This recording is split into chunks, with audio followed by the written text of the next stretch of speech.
नमस्कार दोस्तों। आजकल बहुत हाईलाइटेड हैं आईएएस संतोष वर्मा।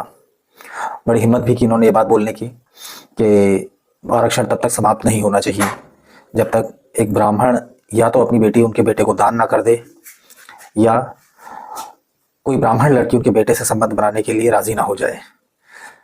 ये बात बोलने के लिए बड़ी हिम्मत चाहिए।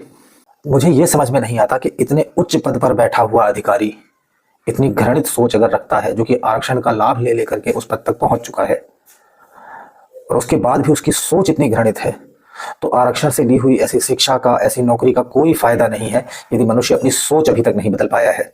और ये तथाकथित राजनीतिक दल जो बड़ा दम्भ भरते हैं कि हम सभी जातियों, हम सभी समुदायों के साथ खड़े हैं। एक ब्राह्मण एसडीएम ने एक पेट्रोल पंप पर काम करने वाले कर्मचारी को थप्पड़ क्या मारा, उसके खिलाफ कार्रवाई की जाती है, उसकी नौकरी ले ली जाती है, उस व्यक्ति को रोना तक पड़ जाता है। और सोशल मीडिया प्लेटफॉर्म्स माफ़ी मांगने के बावजूद भी कि आज तक के उसके करियर में, पूरे करियर में एक भी गलत रिकॉर्ड दर्ज नहीं है। और अभी एक वीडियो पे देखने को मिला है कि ये जो आईएएस है, प्रमोटी आईएएस संतोष वर्मा जी, ये तो एक महिला के साथ अभद्र व्यवहार के लिए भी इनके ऊपर केस दर्ज है और जालसाजी के आरोप में 2021 में जेल भी जा चुके हैं। मैं आपको इसकी पोल पट्टी खोलता हूं। दरअसल 2016 में इंदौर में एक महिला ने इसके खिलाफ एफआईआर दर्ज करवा के ये कहा कि व्यक्ति उससे सालों तक लिव इन में रहा और उससे ये कहता रहा कि शादीशुदा नहीं है और उससे शादी करेगा। बाद में उस महिला को पता चलता है कि ये व्यक्ति तो पहले से शादीशुदा है, एक नंबर का फ्रॉड किया, उसका शोषण किया सालों तक, और बाद में शादीशुदा निकला तो उसने एफआईआर दर्ज करवाई।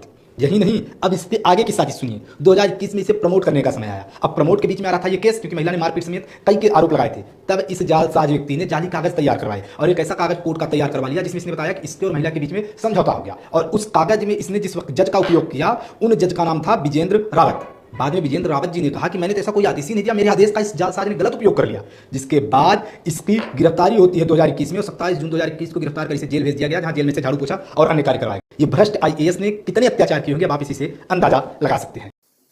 लेकिन प्रशासन को अभी तक इन पर कार्रवाई करने का कोई कारण नहीं मिला है। हाँ, मिलेगा भी कैसे, क्योंकि यहाँ पर जो जिस समाज के खिलाफ बोल रहे हैं वो ब्राह्मण समाज है और साहब तो वंचित वर्ग से है ना।